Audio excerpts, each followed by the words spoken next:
Thank And you. let me turn things over to Jeff McIntyre to paraphrase a famous American statement. It's about the patient, stupid, and it's time that we brought in the patient voice to this discussion. Jeff, we'll turn it over to you. Rick, thank you. I'm with the Vice President with the Global Liver Institute, and we have a slight variation on that variation, which is it all starts with a patient. And so we really believe that. And so I'm really pleased. And it's frankly, it's a highlight of my year. Anytime I get to sit down and just kind of have a conversation with a patient and talk about the patient journey, the patient pathway, and talk about what this all is about. And so I'm happy to welcome France Martineau. I see you there on screen as well. Would you like to say hello and say a little bit about yourself? Bonsoir tout le monde. Good evening from Montreal. Excellent, excellent. France, liver disease can be complex, and in its complexity, there can be some simplicity to it. And not to contradict it, but I'm wondering, you're identified as a patient, you identify as a patient. We're here with providers, with other patients. Tell us a little bit about how you got here this evening.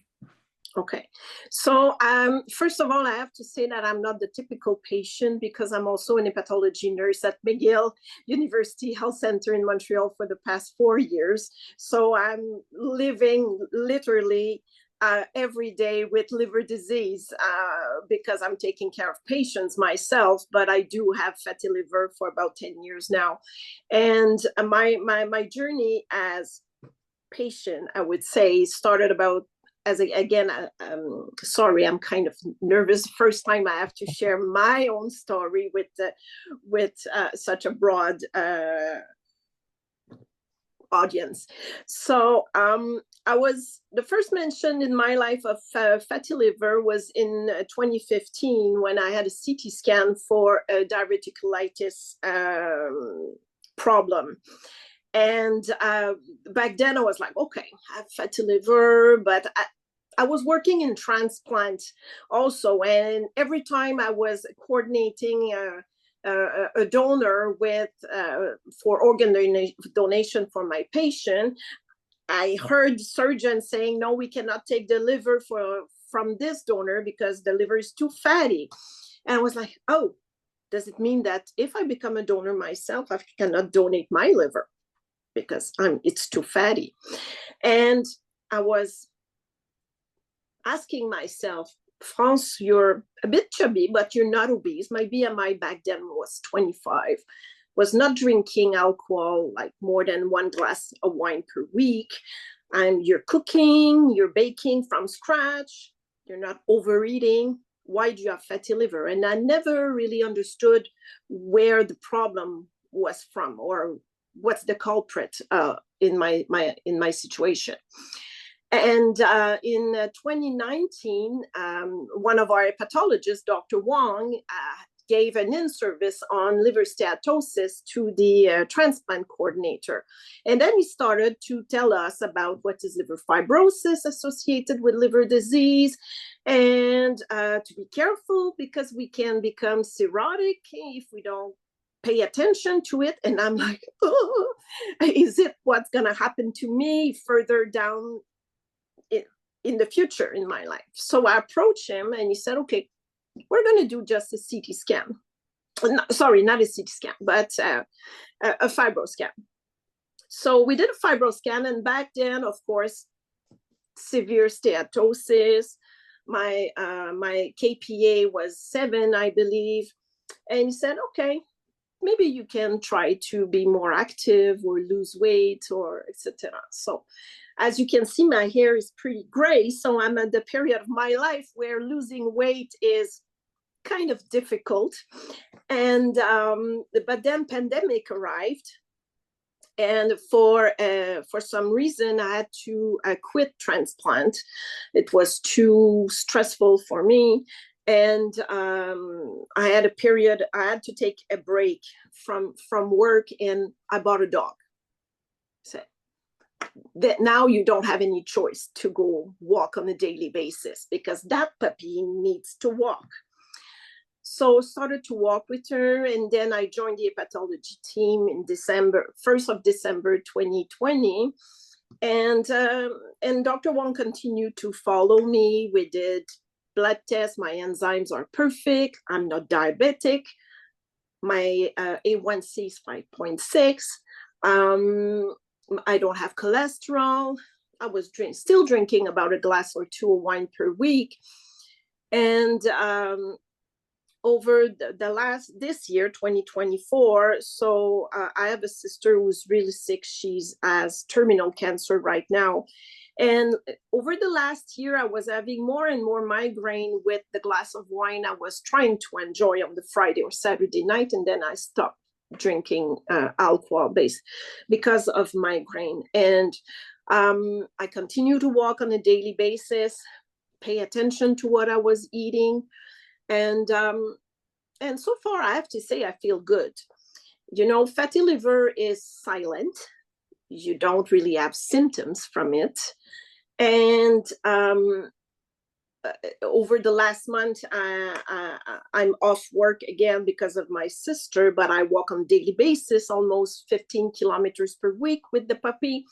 I thought I'd lost 10 pounds. And 2 days ago, I went to work to see the people. I went on the scale. I have lost nothing. I was so upset. But I mean, I guess I gained muscle. Let's see it that way. But that's about my path so I'm not the typical patient, as my enzymes are normal. My FIB4 is normal. So when I triage the consult for a fatty liver from the GPs, then I'm the type of patient that I would send back to GPs, as again, my enzymes are normal, my FIB4 normal. I don't need a fibroscan per se, but I need to be careful of what I'm doing on a daily basis to not worsen in the future. Certainly. So I know the question that will be on everybody's mind that I must ask at this point is, what kind of puppy do you have? Now she's 4, so she's a whippet. Oof. Okay. Yes. So yes, and she needs about 30 to 45 minutes of a walk or an hour per day. Yeah. And now it snowed last night, so now she has all her winter gear with the boots up to the shoulders, and here we go, and we walk outside. So she really is the joy of my life right now, and she keeps the whole family very happy. I have 2 grown-up adult child. My daughter is about to graduate from med school. My son is in international management, 21, goes to gym, eats a lot of protein, and the other one's vegetarian. So we have a very, very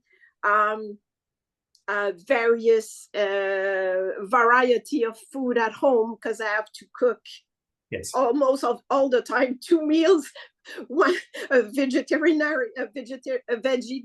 version for my daughter, and then the protein for the boy.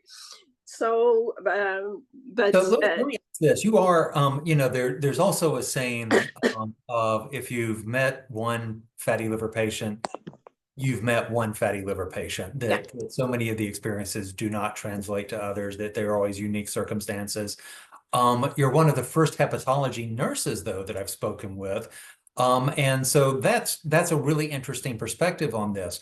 And I'm wondering if you would, share with us, in your career as a nurse and then being diagnosed as a patient, are there things that you look back on that you recognize as a nurse that informed you as a patient? Something that you may have learned, something that might have been able to help along the way, or perhaps something to be aware of.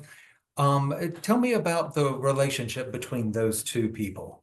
So if I understood what you're saying, I have to say that when patients are calling my office, I absolutely need a fibroscan, I was diagnosed fatty liver, they're very worried about it. And then I say, okay, calm down.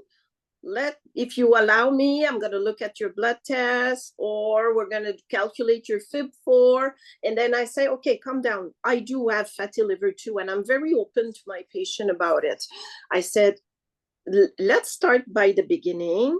And then I ask some questions. Do you eat well? What is your, what kind of food you're eating? Are you drinking a lot of soft drinks, alcohol? Do you need to lose some weight? So it reassured them, I would say, that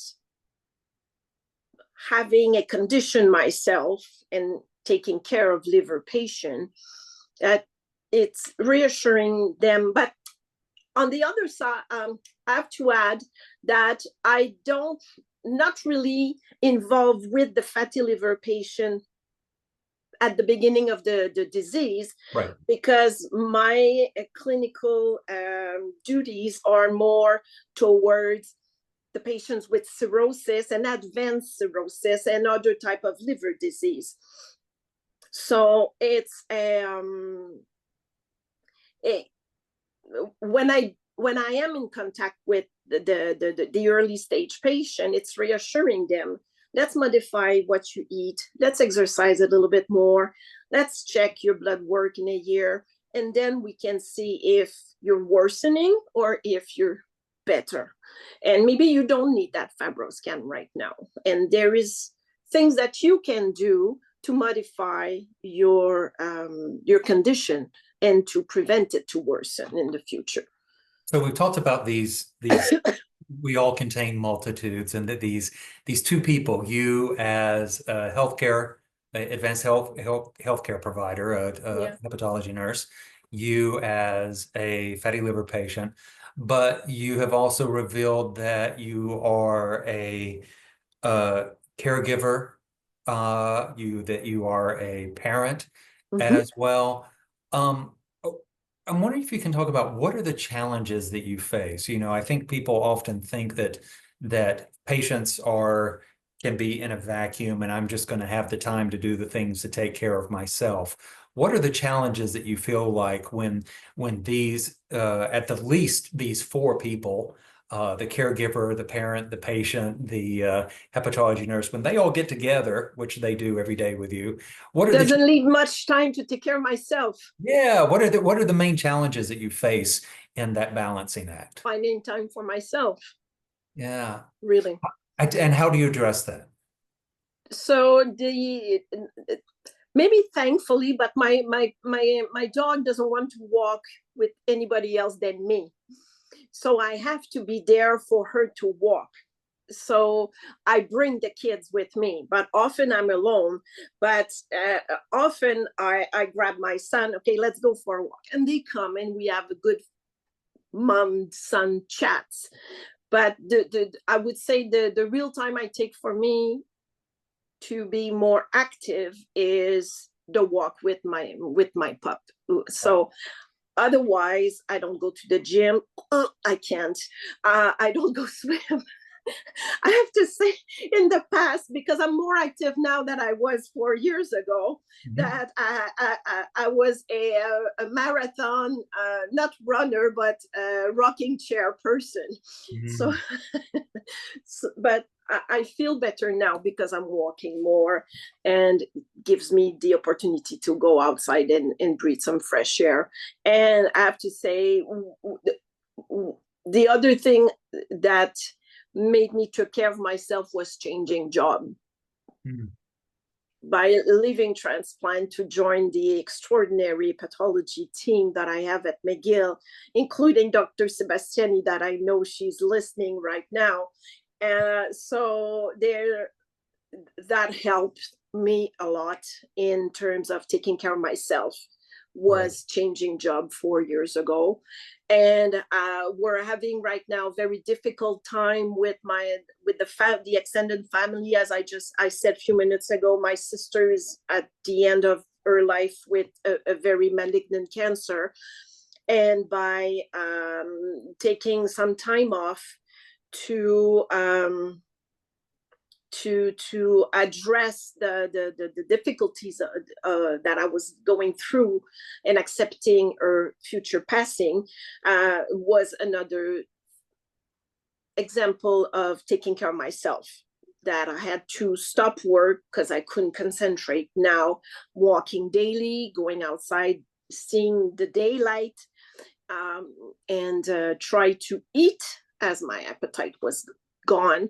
But yeah, so it's re-empowering the patient too, that they have the power to change, they have the power to modify.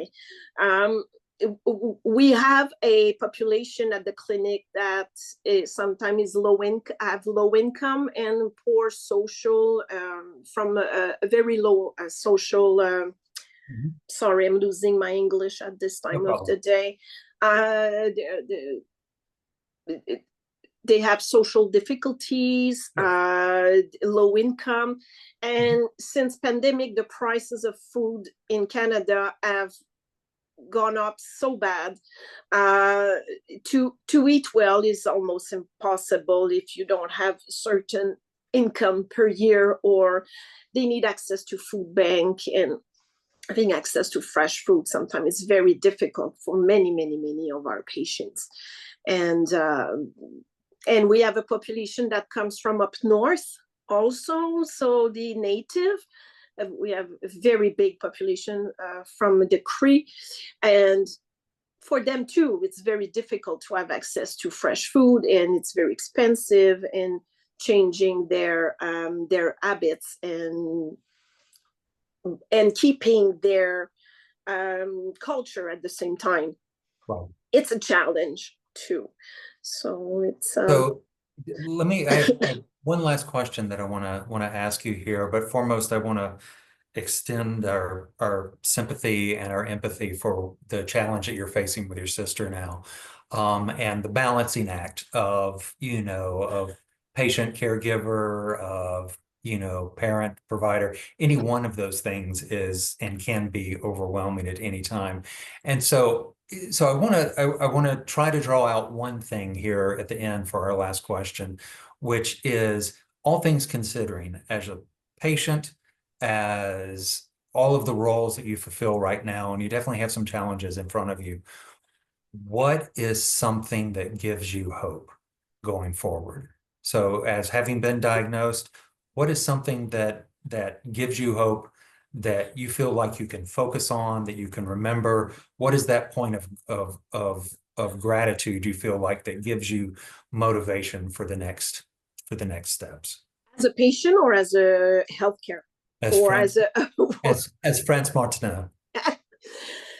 For sure, knowing that I have fatty liver oblige me, I don't know if the term is okay, to be careful with what I'm putting in my mouth in terms of food, to stay active as much as possible, because I don't want to end up at 65 years old at my first or second year of retirement and have severe liver disease.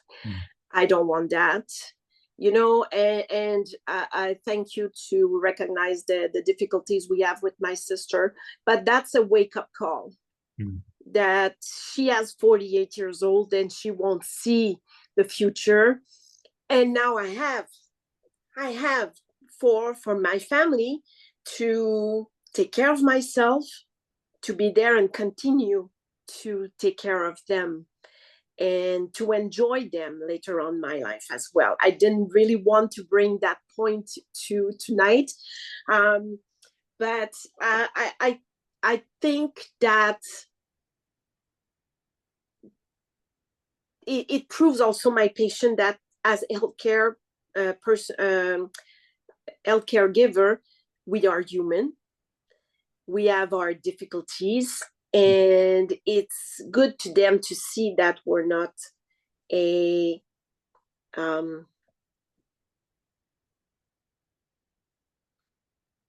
we're approachable, we're open for discussion, and we do feel what they live. And I that gives me hope for the patient also, to show them, listen, I do have a condition myself. Yours is at the same stage as mine. Let's work together, or let's see what I can do to help you to stay as well prevent that condition to worsen. And I don't know if I expressed myself correctly. Yeah, it's wonderful. I'm sorry. I just want to say, and it's part of why I work in this field, what a privilege and an honor it really is to be able to speak with you specifically and with patients more in general as well. Yeah. That the only way to gain insight into the path that other people walk is through these stories, these conversations, this sort of understanding. And you have a lot of challenges in front of you in many capacities. I think having 2 kids by themselves would be enough challenge to, blow my mind. Yeah. And although we do have a very sad story at the moment, my son's going to the UK for 4 months in January, and that's another step in my life that my nest is getting emptied slowly. My daughters will be R1 in July, and I don't know where she's gonna be. So maybe in Montreal, maybe elsewhere. So this is life.